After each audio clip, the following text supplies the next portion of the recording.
Last week, we were talking about situational awareness and staying alert. We're going to go deeper into that this week and things that can help get you out of your comfort zone and a little more aware.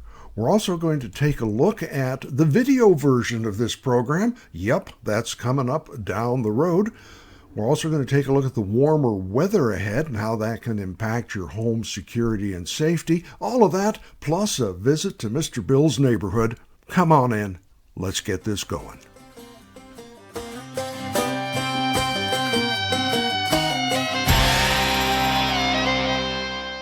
Well, hi, everybody. I'm Bill Bateman, part of the team here at Refuse to be a Victim Personal Protection Training. We're located, you know where we are. We're in the Medford, White City area of Southern Oregon, specifically 6800 Kershaw in the old Camp White shooting range. That's where Kershaw and Corey come together in an annoying, sharp curve. So slow down when you're pulling in, but we do want you to do the pulling in part and come see us.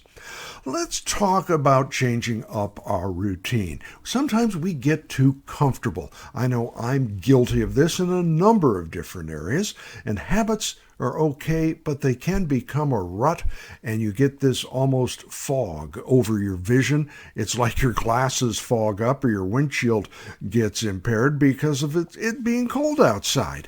Well, there's a lot of ways to snap yourself out of a rut and bring your awareness back into focus. Life will do this for you, whether you want it to or not, in the form of an accident, a health scare, or the car breaking down. It's 1 minute you're fine, the next minute there's that thump, thump, thump, thump, thump, and you've got a flat tire. A car accident, it can be an accident in the home, falling off a ladder. I knew this ladder was defective. Or a health scare, finding out that, oh my God, it really does take 10 to 14 hours in the emergency room, even if you're going in with chest pains. So when should you worry about this? I'm going to say now, or when you're done listening. Don't turn this off and run over. And, well, that might, I think it might be a good idea to do exactly that. Some of this stuff is important. Don't wait till you're sitting next to the side of the road waiting for an ambulance to realize you've been in a haze. Focus on this. Too often those routines, we hear it often in an accident. That car came out of nowhere. No, it really didn't. It's 2,000 pounds bright silver and had the radio and the lights on.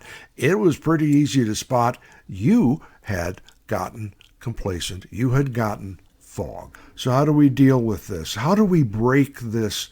Well, first of all, just admitting, yeah, I've done that. It can happen to me. Take different routes whenever possible. Now, sometimes life will bring you a different route just without even being asked, in the form of a detour, a form of construction delay. You've got to get around an obstacle. These are good little, I hate this. It makes my blood boil because it's not really announced on the radio, or, Foothill Boulevard is still closed. It's been closed for about a year off and on. They're doing some good work up there, I'm sure. I have stopped using it entirely, which means I'm now coming across Highway 62 or taking the bypass. Two other ways I can go.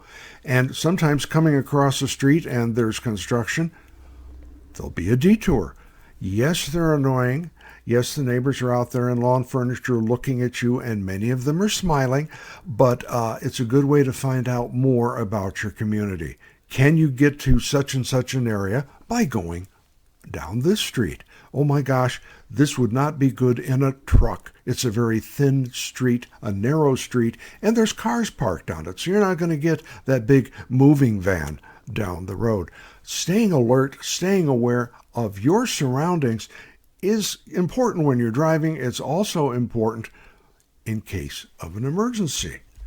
So what about other areas that we can apply this thought? Well, parking. Parking in different areas of the parking lot. Now, if I go to the market, if I go to Fred Meyer's, if I go to Albertsons, any of the number of shopping areas you can go, I don't like to park in the most highly used portions.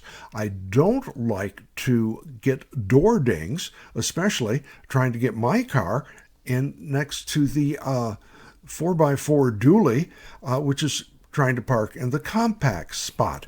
And you know you do it, and we know who you are. Stop it. Reduce your door dings by 50%. Choose that end spot that has a curb or a tree there and park close to that.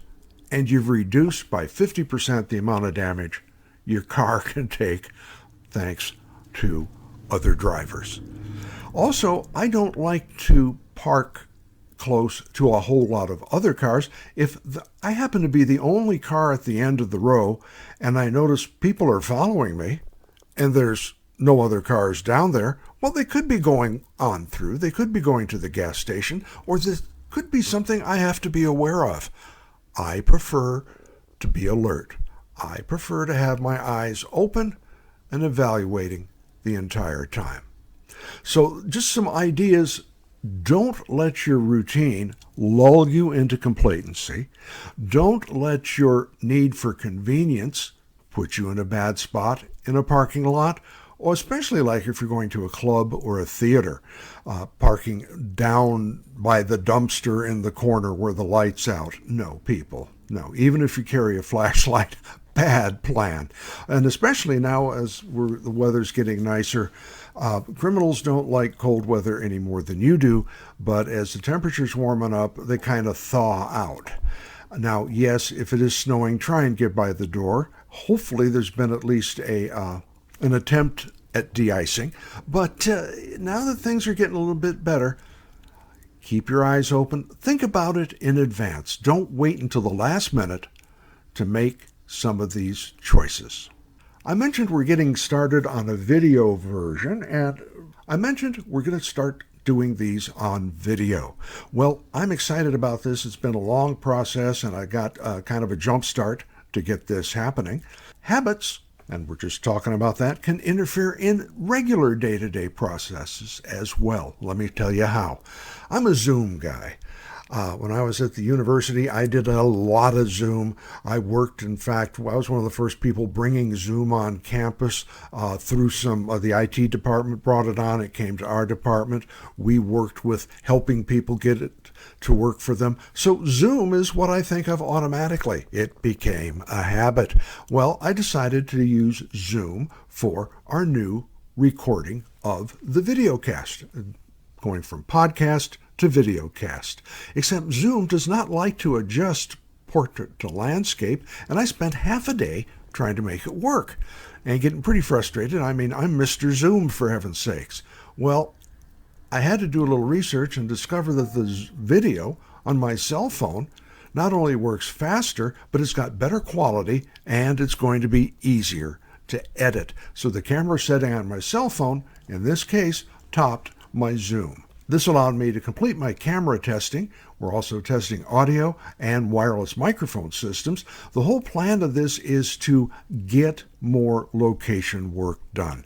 A lot of this, I do the research, I do the testing. You never see any of that. I just write it down and come back and I talk to you here in my little studio. Well, we're going to be out in the field and we're going to be adding more content. Now, my wife, God bless her, she's helped me in the past few years with my videos that I use in my Ollie class at SOU, and it turns out she has quite the knack as a camera person and as a producer. So eat your heart out, Stephen Colbert. If you don't pick up on that reference, he's a nighttime talk show host, does The Late Show, and during COVID, he and his wife did the show first from their home, and then from a little corner of his studio they got permission to use, and they did this nighttime show all on their own. The two of them producing it together, and it's in a whole nother story. That's pretty funny. So these podcasts are going to continue on schedule. You'll find the podcast where you normally do. There'll be a link at the bottom, which will take you to the video segment. And I want to avoid just sitting there talking. I mean, this is riveting to see how this is done. But like I said, more location work, and we're not going to be doing product recommendations. Me playing with a folding knife or trying to roll up a sleeping bag on camera. Hours of fun, but really, do you really care? We're going to have more content like the past few weeks, expanding the viewpoint of survival beyond the bug-out bag, day-to-day life hacks, ways to be a more engaged member of our community. And I hope it works out. We're getting some good response to just the changes in content I'm doing here. We're going to continue with that. And as always, the door's open, cards and letters, always welcome. On that topic, I'm going to have a new feature. I'm going to call it, How's That Working Out For You? Over the past 7 years, and I got people who'll verify this, I have bought a lot of stuff. Products, we're not sponsored, although it's about time for that to happen too. But we're not sponsored. If I say I like a product, it's because I bought it, I paid for it, and it did what I thought it would do. I am not going to go easy on a product just because they're bankrolling us, because nobody's doing that. We're going to look at things like, did this thing work? Was it durable? What were some specific problems I had in the products I purchased? More important, I think, to you, would I still recommend it? What's new in that area of utility? Is it a better sleeping bag? Is it a better solar generator? What are possible new ideas and new options? So that's one thing we're going to be doing. How's that working out for you? And if you got anything you'd like me to talk about, I'd be happy to entertain that. I'm not going to go buy something new. I'm retired, folks. Sorry. But yeah, let's look at that. Also, something brand new, Mr. Bill's Neighborhood. Yes, indeed. New perspectives. I'm open to new things. We're talking about changing our focus, breaking out of ruts. I'm going to put a recommendation to a community business that's caught my attention and helps you do that. Break out of the box. Now, interestingly enough, this is a new theater in Phoenix. The name of the theater company is the Modern Prometheans, and it's located at 310 North Main Street in Phoenix. About 30 to 40 seats. The actors are right there in front of you, and it's called Black Box Theater, minimal props. This was a really good show. I enjoyed it. I'm going to go see future work with them, and I'm going to include a link out of the Rogue Valley Times. They mention the story and a little bit about the theater company, the people doing it. I'm going to put the link on the front page, so look for that right under the link to the emergency phone number. And if you like theater, if you like new ideas, if you like keeping the gray cells just a little more flexible, check it out. I think you'll like it. Also, let's see, coming up, hey, it's time to start booking your classes. This month's concealed carry class did sell out, and thank you. We appreciate it. We appreciate your support and your interest. It is held indoors, and there's restrooms and soda machines. You have to bring your own lunch, but yeah, you're not out there in the rain. It's nicer to take a class there. We're also seeing increased interest in the home defense class. We have 2 home defense classes, and more people are taking a serious look at defending your own kingdom. Now, let's take those classes. Let's come on out. Let's read. Let's study. Let's learn. And also, let's change our point of view. Around our house, we look at it from the point of a prospective criminal. If you've ever locked yourself out of your own house, how easy is it for you to get in? Who in the neighborhood would notice if you broke a window or a door? We went over, and this is kind of telling, family members heading off on a vacation, and instead of parking in the parking lot at the airport, they got an Uber over, and then we're going to take their car over and drop it out in one of the lots. We have an arranged area. They know where to look for it. So when they come out, they'll be paying for 3 or 4 hours parking instead of 4 or 5 days. Well, we went to pick up the car. They gave us the key, and their car alarm went off. Now, this is a big truck, to be 100% honest. So this big truck alarm is going off. It was loud. It was the middle of the day. Honk, honk, honk, honk, honk. We couldn't get it to turn off. The little button. Long story, we finally got things under control, but I noticed that alarm had been going off for 10 minutes. 10 minutes of a blaring truck alarm. Nobody looked out a window. So what is in your area? We've got a new view of this apartment complex, but in your neighborhood, who would notice if the car alarm went off, or if the front porch lights were flashing on and off, or you had an internal burglar alarm system? Who would hear it? And do you have a response system? And have you updated that? So let's look at the point of view of bad guys. How easy is it for bad things to happen in your house, in your neighborhood?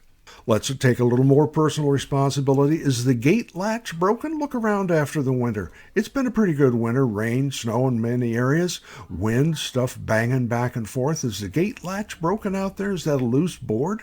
Are lights out from either wind damage or simply burning out? That leads to dark zone in the backyard. Are there new people in the neighborhood? Have you met them? Do you know who they are? Whose car is that you see driving up and down the street? Are you alert to that type of thing? A lot of folks turn to outdoor cameras. They don't want to go out and confront. They want to just see what's going on, and really that's not a bad idea. You're not a law enforcement officer. If you see something that you think is dangerous, you should report it. If it's an emergency, use 911. If not, have that non-emergency number located right by the phone or in your speed dial. But if you're interested in outdoor cameras, come on back next week. We're going to talk more about them. There's some good points, there's some bad points, and they can run you a little bit or a whole bunch. Let's turn to calling 911. That's what we do in an emergency. That is the correct thing to do. However, here's something you didn't know. Okay, in an emergency, as we just mentioned, you're going to call 911, and ideally, your number is going to pop up on the screen of the dispatcher. Won't always happen. If you're using on a VIOP or a computer-based phone, it may not be there. So it's your responsibility to know what your phone system will do. But let's take this a little further. If you're in a situation where you can't get to the door, you've fallen, you broke your leg. I hate the I've fallen and I can't get up thing, but it happens. Give the dispatcher a little extra help while you still can. Before a medical emergency, call the dispatch center, and I'm going to put the number at the front. I mentioned it earlier. I think I got off my script, but the dispatch center's phone number for 911 is going to be at the front of the broadcast, right there in the Stuff to Remember section. You're going to call and ask for option 6, key location, and give them the location of an emergency key. Now, I strongly advise having one of these, and don't put it under the mat. Don't put it under one of those stones that doesn't look like any stone that occurs in nature. We used to have a key box like realtors had. It was padlocked to the chain link fence. You used a 4-number combination to open it, and there'd be a key inside. That's pretty obvious, and somebody could probably get that apart if they had enough. Not like a car alarm blaring for 10 minutes and no one noticing it.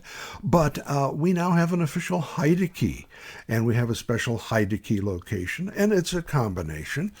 And you still have to deal with our alarm inside, which has people responding to it. It doesn't just make a lot of noise and annoy the dog.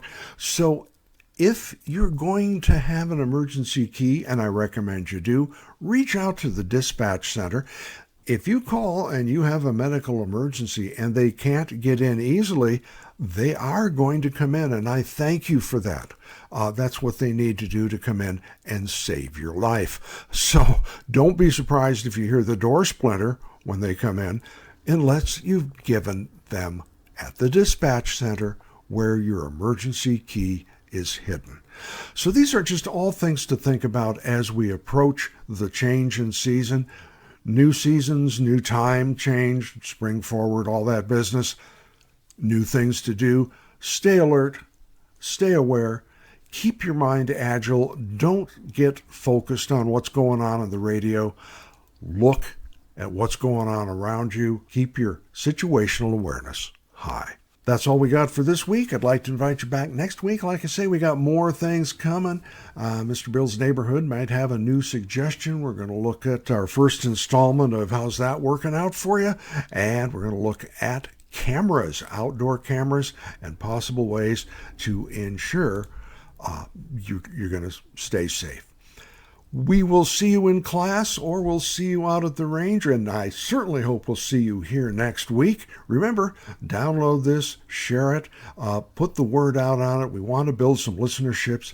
We've got some things to talk about, and we want you to share us. Everybody's welcome here, so come back and see us. Until then, be safe. Have a good week.